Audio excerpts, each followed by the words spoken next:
शादी में 50 लाख खर्च हो जाते हैं, डेकोरेशन पर, खाने पर, डिजाइनर कपड़ों पर, सब कुछ फर्स्ट क्लास। लेकिन जब उस पंडित की बारी आती है जिसके मंत्रों के बिना वो शादी हो ही नहीं सकती है, तो हमारी जेब छोटी हो जाती है। 1500 रुपए, पंडित जी कुछ ज्यादा नहीं हो गया? थोड़ा कम कीजिए। ये कहानी हर उस घर की है जहां पूजा पाठ, कथा या कोई भी शुभ काम होता है।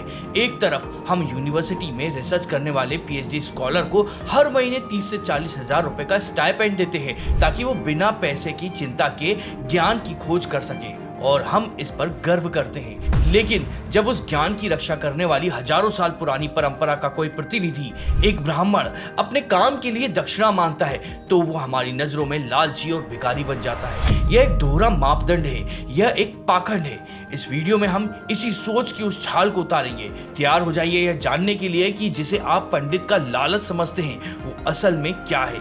क्या हो अगर मैं आपसे कहूं कि ब्राह्मणों की दक्षिणा भीख नहीं बल्कि अपने समय के साइंटिस्ट के लिए भारत का प्राचीन स्टाइपेंड सिस्टम था।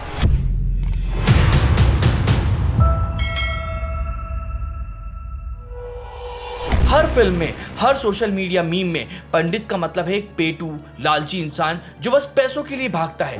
जब भी कोई ब्राह्मण किसी यजमान से कहता है कि दक्षिणा कम है तो उसका मजाक उड़ाया जाता है। उसे कहा जाता है कि धर्म के काम में पैसे की क्या बात करनी है, आप तो त्याग की मूर्ति हैं। यह एक सोची समझी नैरेटिव है जिसने हमारे मन में गहराई तक घर बना लिया है। अब सिक्के का दूसरा पहलू देखिए, हमारी मॉडर्न एजुकेशन सिस्टम। यहाँ पर एजुकेशन और रिसर्च को सबसे ऊंचा दर्जा दिया गया है। जब कोई स्टूडेंट पीएचडी करता है तो सरकार और प्राइवेट इंस्टीट्यूट उसे फेलोशिप या स्टाइपेंड के नाम पर हर महीने एक अच्छी रकम देते हैं। क्यों?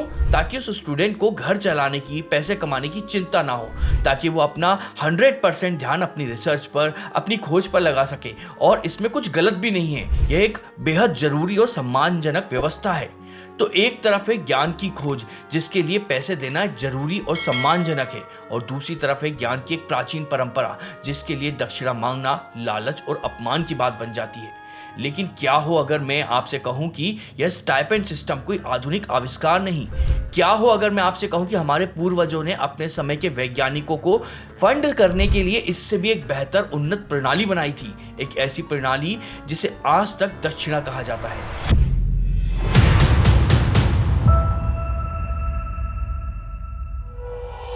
प्राचीन गुरुकुलों की कल्पना कीजिए, आपके दिमाग में क्या तस्वीर बनती है? कुछ धोती पहने हुए बच्चे जो पेड़ के नीचे बैठकर केवल वेद और मंत्र को रट रहे हैं। अगर हाँ, तो यह तस्वीर अधूरी और गलत है। यह गुरुकुल सिर्फ पूजा पाठ सिखाने वाले केंद्र नहीं थे, ये अपने समय के हार्वर्ड, ऑक्सफोर्ड और MIT थे। ये प्राचीन विश्वविद्यालय थे। यहाँ सिर्फ धर्म नहीं बल्कि जीवन के हर पहलू की शिक्षा दी जाती थी। यहाँ पढ़ाया जाता था अर्थशास्त्र यानी इकोनॉमिक्स, आयुर्वेद यानी उस समय का मेडिकल साइंस, या खगोल शास्त्र यानी एस्ट्रोनॉमी की जटिल गणनाएं सिखाई जाती थी। यहाँ गणित और ज्यामिति के वो सूत्र पढ़ाए जाते थे जिन्होंने आधुनिक विज्ञान की नींव रखी। और यह आज की तरह आसान नहीं था। उस समय ना प्रिंटिंग प्रेस थी, ना किताबें आसानी से मिलती थी, और ना ही गूगल था। ज्ञान को गुरु के मुख से सुनकर सीधे मस्तिष्क में उतारना पड़ता था। तार पत्रों पर लिखे दुर्लभ ग्रंथों को कंठस्थ करने में दशकों का समय लग जाता था। इस कठिन तपस्या से निकलने वाले छात्र सिर्फ कर्मकांडी पंडित नहीं थे, वे अपने समय के वैज्ञानिक, खगोल शास्त्री, चिकित्सक और अर्थशास्त्री बनकर निकलते थे। सोचिए, एक ऐसा छात्र जो 20 साल तक ब्रह्मांड के रहस्यों पर या मानव शरीर की संरचना पर शोध कर रहा है, वो सिर्फ एक पुजारी नहीं हो सकता है, वह एक रिसर्चर है, एक वैज्ञानिक है। ये सिर्फ पंडित नहीं थे, ये वैज्ञानिक थे जो दशकों तक रिसर्च करते थे। पर यह एक महत्वपूर्ण सवाल खड़ा करता है, उस युग में जब तनख्वाह नहीं होती थी तो ये प्रभावशाली दिमाग अपना और अपने परिवार का पेट कैसे पालते थे?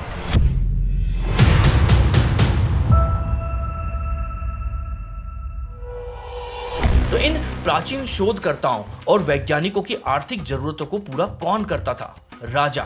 हाँ, राजा गुरुकुल चलाने के लिए, उसकी इमारत और व्यवस्था के लिए अनुदान देते थे, ठीक वैसे ही जैसे आज सरकार यूनिवर्सिटी को ग्रांट्स देती है। लेकिन जो विद्वान यहाँ पढ़ रहे हैं या जो पढ़कर निकल चुके हैं और अपना जीवन समाज के लिए ज्ञान की खोज में लगा रहे हैं, उनकी व्यक्तिगत जरूरतों का क्या?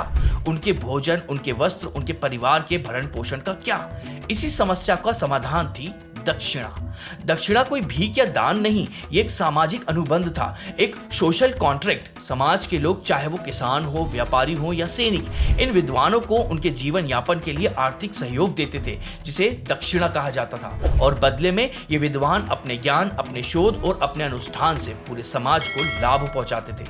ये ठीक वैसा ही है जैसे आज हम टैक्स देते हैं और उस टैक्स के पैसों से सरकार डॉक्टरों, सैनिकों और वैज्ञानिकों को तनख्वाह देती है। क्या हम कभी किसी सैनिक, वैज्ञानिक या डॉक्टर से कहते हैं कि तुम तो देश सेवा कर रहे हो, तुम्हें तनख्वाह की क्या जरूरत है? नहीं ना, क्योंकि हम जानते हैं कि अगर उन्हें आर्थिक सुरक्षा नहीं मिलेगी तो वो अपना काम पूरी निष्ठा से नहीं कर पाएंगे। यही सिद्धांत दक्षिणा के पीछे था। यह उस ब्राह्मण के लिए एक तरह का वेतन या स्टाइपेंड था जो समाज को अपनी बौद्धिक और आध्यात्मिक सेवाएं दे रहा था। यह उसे इस चिंता से मुक्त करता था कि कल मेरे बच्चे क्या खाएंगे, ताकि वो अपना पूरा ध्यान ज्ञान की उन्नति में लगा सके। ठीक है, चलो मान लिया कि प्राचीन काल में दक्षिणा एक वेतन थी, लेकिन यह हजारों साल पहले की बात है। आज के ब्राह्मण को, जिसके पास शायद उतना ज्ञान ना हो, वही सम्मान और दक्षिणा क्यों मिलनी चाहिए?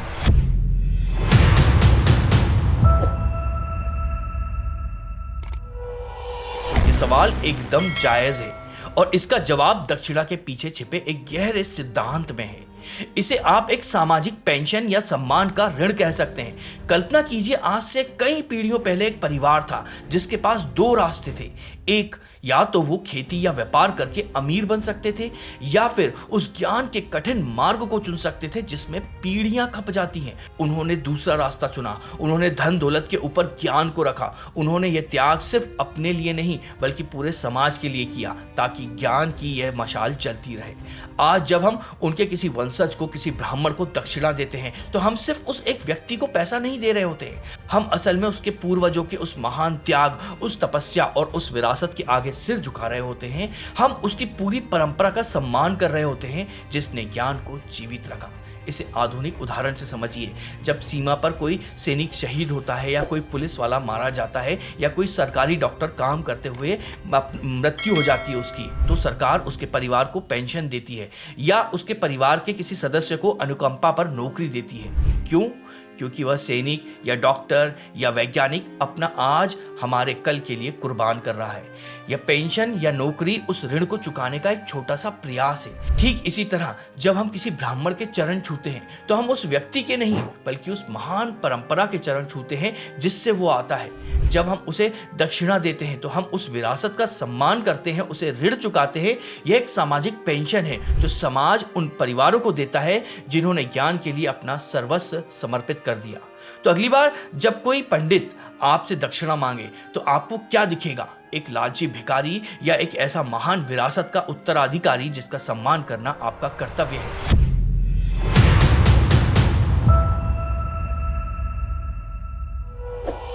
तो हमने कहां से शुरुआत की थी? एक मजाक से, पंडितों के लालच पर बने चुटकुल्ले से, और इस यात्रा के अंत में हम कहां पहुंच गए? सम्मान, कर्तव्य की एक गहरी समझ तक। यह तस्वीर बिल्कुल साफ है। जिसे हम आज तक अज्ञानतावश भीख या लालच समझकर उपहास उड़ाते रहे, वह असल में दुनिया की सबसे पहली और सबसे परिष्कृत स्कॉलरशिप और स्टाइपेंड प्रणाली थी। यह एक व्यवस्था थी, यह सुनिश्चित करने के लिए कि समाज के सबसे प्रतिभाशाली मस्तिष्क धन की चिंता किए बिना ज्ञान की खोज में अपना जीवन समर्पित कर सके। यह उन शोधकर्ताओं का वेतन था, यह उन ज्ञानियों की सामाजिक सुरक्षा थी, और आज यह उस महान परंपरा और उसके लिए किए गए त्याग के प्रति हमारी कृतज्ञता व्यक्त करने का एक माध्यम है। यह एक ऋण है जो हम पर बाकी है। अगली बार जब आप किसी ब्राह्मण को दक्षिणा दें तो उसे दया या दान समझकर मत दीजिएगा, उसे एक सम्मान के रूप में दीजिएगा। उसे उस प्राचीन परंपरा को एक छोटा सा धन्यवाद कहने के तरीके के रूप में दीजिएगा जिसने हजारों तूफानों के बावजूद भारत की ज्ञान परंपरा को आज भी जीवित रखा है। यह पैसे के बारे में कभी था ही नहीं, यह हमेशा सम्मान के बारे में था।